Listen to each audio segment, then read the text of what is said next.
more than ever, associations are innovating to engage their members in new and different ways. Molly and Sharon, welcome to the show. Each of the associations you represent are on the journey to innovate and provide greater member value. Why? Molly, if you would start, please. Sure. So right now, more than ever, people need affordable and accessible resources to move them forward in their careers. We as associations have the opportunity and the responsibility to give back in a meaningful way. And Sharon? I would say very similar to Molly. We have to really think about what we're doing, why we're doing it from the member's perspective. The world is changing at an unprecedented pace. I know we're tired of that word unprecedented, but we need to be able to be nimble, and we need to provide the opportunities for our members from their point of view and to solve their pain points with ease. Absolutely. Okay, so let's learn a little bit more about each of your associations. What's new, unique, different about what your association is providing members now in comparison to just 12 or 24 months ago? Sharon? Thanks, Sarah. So for NSH, we just offered a new and launched in October our new membership model, which is Enhanced Education Membership, which is a digital first, which we'll get into later.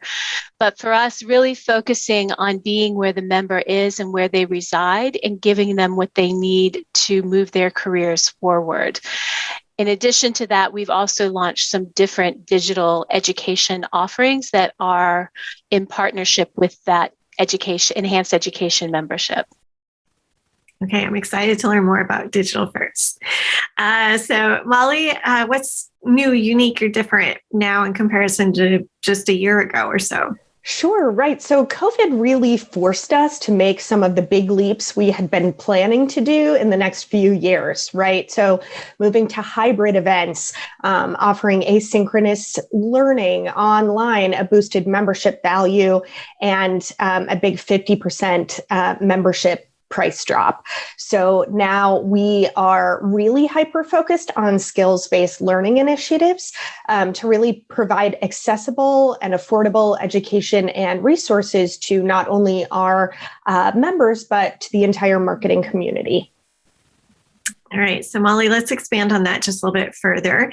As I understand it, the American Marketing Association right now is focused on member benefits, on deliverables. We've been talking about a new perk every week, which is a great campaign. How are members responding to these changes, and what has the association learned or observed or gained since making this decision? Sure. So we've seen incredible success with our member perks program. Like you said, it's a weekly kind of featured piece of content that goes out to our entire membership base, as well as potential members as a marketing campaign. So on-demand training and downloadable tools and templates are really the main perks that we're highlighting there. We also do some featured original market research and infographics. So because of those changes, we have seen about, depending on our different communities, academic versus practitioner, we've seen about a 50% increase in renewals over the same time last year. And we've also seen a significant increase in our exceptional value for the money rating year over year. So really excited about those results.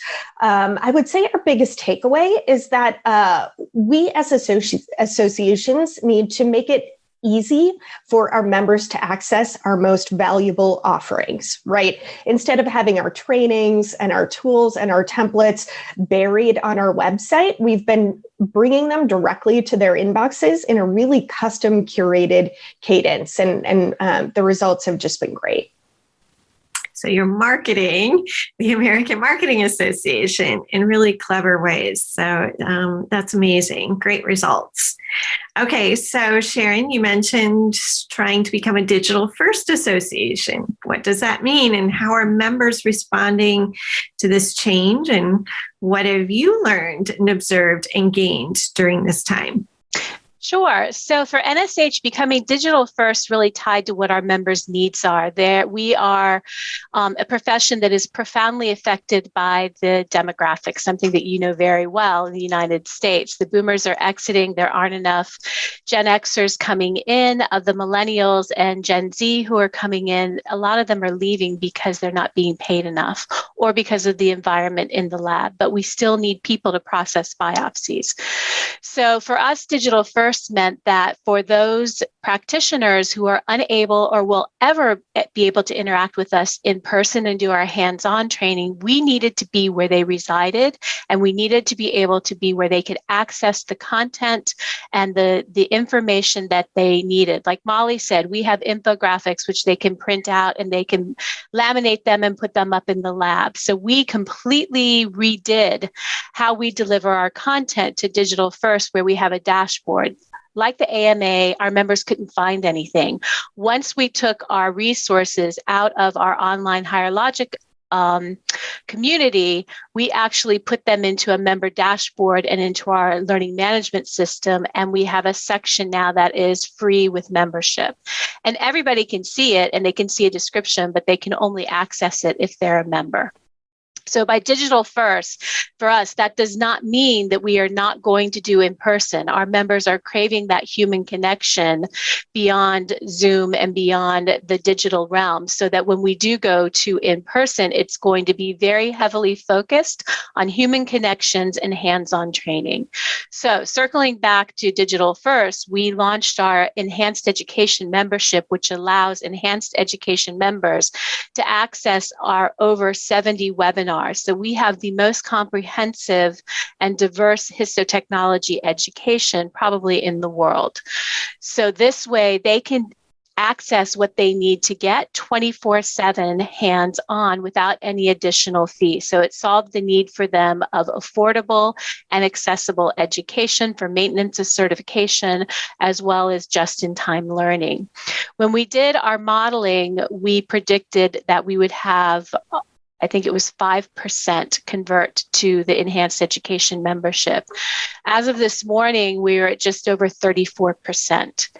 What we've learned is we need to understand a little bit more why members are coming in at the core, which is our original membership, and they still have a whole host of benefits that they get versus the enhanced education membership.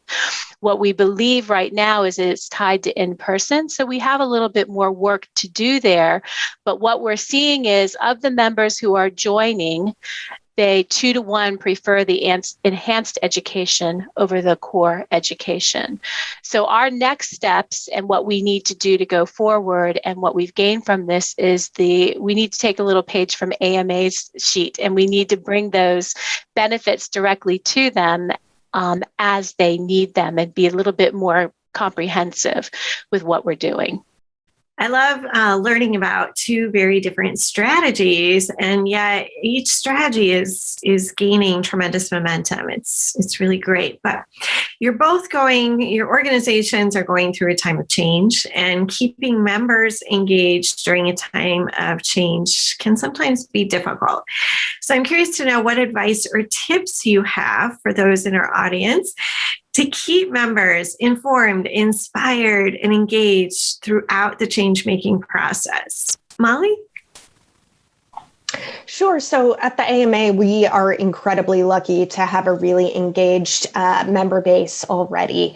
Many members stay connected through their local chapters. We have a network of about 75 chapters in cities all across North America. So really keeping those volunteer leaders informed and inspired is really our kind of go-to, as they're the boots on the ground, right? So we have regular email communications, newsletters to kind of let them know what's going on and to help highlight member benefits so they can communicate that to their audience, right? We have Slack channels that are super active. It's incredible to see all the communication that happens there. And then we regularly do fireside chat webinars when we have updates on kind of what's going on, again, in terms of member benefits, really what's happening at our global support center to keep those chapter leaders informed. So, all of those pieces of communication with our chapter leaders are really our main priority. Excellent. Sharon, how do you keep members informed and inspired during a time of change? So I would say communicate, and then communicate again. So for us, what we have decided to do is to put the member first. And we've been doing building up our YouTube channel so that we can provide testimonials in different ways. So by providing video, which we do have some videos on our website to help people see people like themselves, that histotechs can look at what they're doing and why they choose us for their education and their professional home. We also use our Histo Talks, which is our podcast series, and we just hit 100 episodes on that, and we have close to 10,000 subscribers. So that's pretty exciting, and we'll take different benefits that we're offering, but we do it in a different way. So we'll use Histo Help, which is troubleshooting, peer-to-peer troubleshooting. We also engage some of our supplier members who are involved to help them with troubleshooting and education. And then our awards and scholarship programs, because of needing access and money to help fund their professional development, we actually do podcasts about the winners, and they talk about what they did with what they earned in terms of scholarships or benefits and how it helped them advance their career. So we are sharing the information through email, we are sharing it through our website, through our video, through our podcast. So you're really talking about those three different ways of learning. Let me see it, let me do it, let me hear it, which is very important to histotechnologists who are visual learners and kinesthetic workers. So we want to make sure that we're getting that out in front of them as much as we can. Okay, so we've gone through tremendous change. It's been a year of change and innovation. When a pandemic hit, we were kind of forced to change as associations. But now looking forward, what is next? How do you plan to continue to show this exceptional member value and engage your members? What will a post-pandemic world look like, and how will it influence the changes you've made in any way? Molly? Sure. So post-pandemic world, right? That's the big question. What will that look like? For us, we'll continue building out our skills-based learning curriculum. We used to create a lot of content around what is marketing and what's happening in marketing. And currently, and then post-pandemic, we'll be focusing on how do you market? How do you do your job effectively? So that kind of skills-based curriculum will drive all of the content we curate and we create. We're also doing a lot of work right now to design hybrid event experiences so we can bring live events back as soon as possible in a safe way and continue to deliver affordable and accessible content and networking in that virtual environment. We've seen incredible success in virtual events, so we'll continue doing that. Yeah, virtual's not going away, I don't think, probably ever again. No, exactly right. Hybrid is the future. Certainly. Sharon, how about your association? How are you going to continue to engage members during this kind of post-pandemic world? I'd like to build a little bit on what Molly just said in terms of hybrid. Hybrid has been on our strategy model for 3 years.